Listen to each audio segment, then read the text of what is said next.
نحمده ونصلي على رسوله الكريم أما بعد أعوذ بالله من الشيطان الرجيم بسم الله الرحمن الرحيم আজকের অনুষ্ঠানের সম্মানিত অতিথিবৃন্দ এবং উপস্থিত সকলের প্রতি আমার আন্তরিক সালাম। আসসালামু আলাইকুম ওয়া রাহমাতুল্লাহি ওয়া বারাকাতুহু।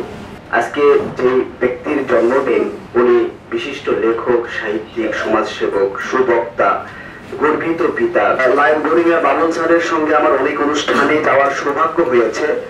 আমি ওনার অনেক বক্তব্য শুনেছি এবং আমি রিয়েলাইজ করেছি যে উনি যখন কথা বলেন দেশের স্বার্থে, জাতির স্বার্থে এবং ভবিষ্যৎ প্রজন্মের জন্য কথা বলেন। উনি একজন শিক্ষক, উনি একজন সংগঠক, উনি একজন লেখক, গর্বিত পিতা, বহু গুণে গুণান্বিত যে ব্যক্তি, সেই ব্যক্তির সঙ্গে যখন আমি কোনো অনুষ্ঠানে বক্তব্য শুনি সেখান থেকে আমি অনেক ইনফরমেশন গেদার করতে পারি এবং অনেক কিছু জানতে পারি। এর জন্য করেই আমি মনে করি আমি গর্বিত ওনার জন্য।